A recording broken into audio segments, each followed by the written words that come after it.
जहाँ वॉइस चालू करी।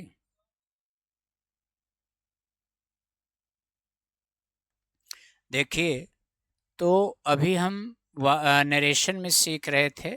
एक बार एक और उदाहरण ले रहा हूँ।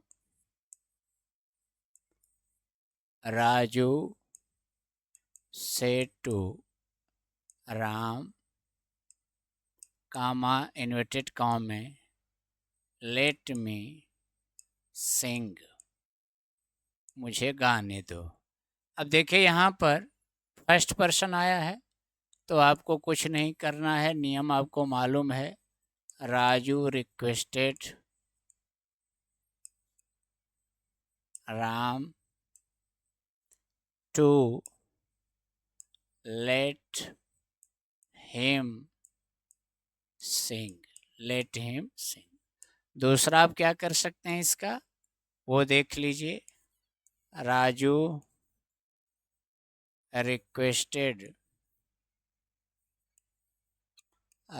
रिक्वेस्टेड राम दैट, अब देखिए हिम का सब्जेक्ट क्या बनेगा, ही माइट बी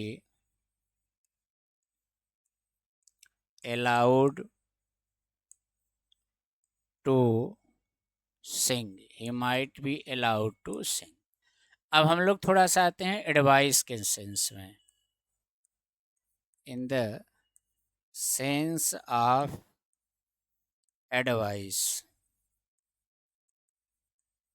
एडवाइस के सेंस में क्या है, सेड या सेड टू एडवाइस्ड में बदल दिया जाता है, ध्यान दीजिएगा। और इन्वर्टेड कामा ब्रेक करने के लिए हम टू का ही प्रयोग करते हैं। उदाहरण ले रहे हैं, the teacher said the student said to the student comma inverted comma में do not waste your time, do not waste your time. आपको पढ़ने से ही लग जाएगा कि आर्डर है या रिक्वेस्ट है। The teacher advised the student not रहेगा अगर निगेटिव में तो पहले आ जाएगा, नॉट टू वेस्ट। अब स्टूडेंट है तो ये मेल भी हो सकता है, फीमेल भी हो सकता है, आप जो मान करके लगा लें। Not to waste his time या not to waste her time, दोनों सही हो जाएगा। Not to waste his time, ये आप पर निर्भर करता है। एक ठो और लें, Ram set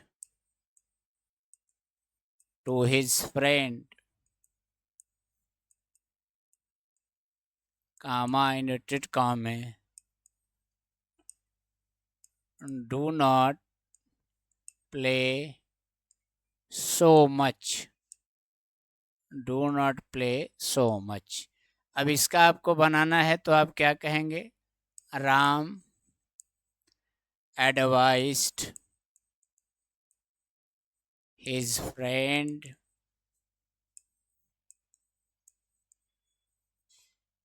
not to play so much. ये आपका एडवाइस हो गया। एडवाइस का एक आध सेंटेंस और लिख सकते हैं आप, the doctor said to the patient, the doctor said to patient do not eat rice, चावल मत खाओ। तो क्या हो जाएगा, the doctor advised the patient not to eat rice, ये आपका इसमें हो गया। एक सेंटेंस और देखें, एक टॉपिक। कुछ वाक्य ऐसे होते हैं जिनके अंदर लेटस का प्रयोग किया गया होता है, यानी when let us is used in direct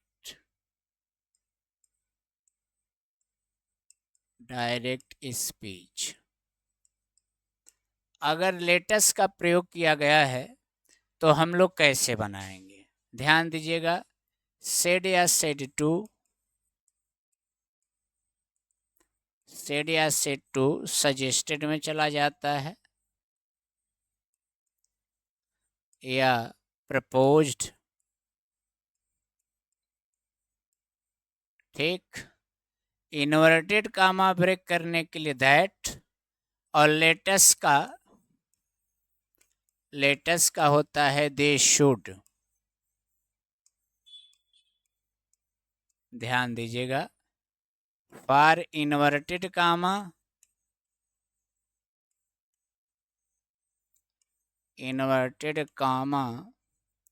we use that, यानी इन्वर्टेड कामा के लिए किसका प्रयोग किया जाता है? दैट का प्रयोग किया जाता है। जैसे हमने कोई वाक्य ले लिया, Ram said comma inverted comma में, ध्यान से देखिएगा, Ram said comma inverted comma में latus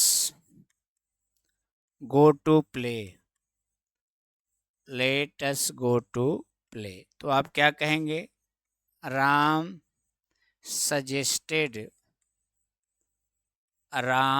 suggested that they should go to play, they should go to play। ठीक है, यहाँ पर ध्यान दीजिए, लेटस है ना, अस फर्स्ट पर्सन है। अगर हम इसका पीछे के नियम से करेंगे तो क्या हो जाएगा बेटे? Ram requested to let them go to play, let them go to play।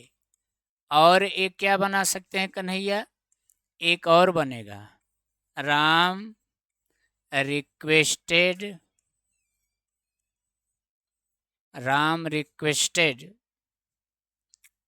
that they, them का दे हो जाएगा, दे might B, Ram requested that they might be allowed to go to play, they might be allowed to go to play। We can make the narration like three terms, Ram said, comma to comma, let us go to play, Ram suggested या proposed that they should go to play। इसको आप पीछे की तरह कर सकते हैं क्योंकि फर्स्ट पर्सन है, Ram requested to let them go to play, या इस प्रकार से कर सकते हैं, Ram requested that they might be allowed to गो।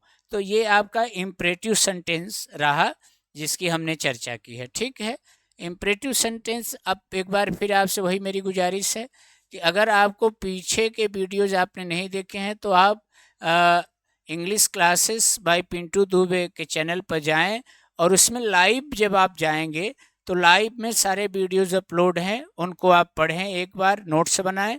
अगर कहीं पर कोई दिक्कत है तो आप अपने प्रश्न को पूछें। तो you have to search the channel Pintu Dubey English Classes, go in live session and search out the videos. There are so many videos already have been uploaded.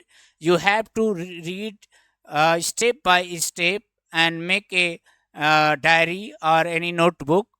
If you are getting any problem, then you may contact me, you may comment me in your comment box, and I will reply, and I will try to make your problem easier, and I will provide you a right solution on this platform. So that's all for the imperative sentence. Thank you for watching me. Thanks a lot. Thank you.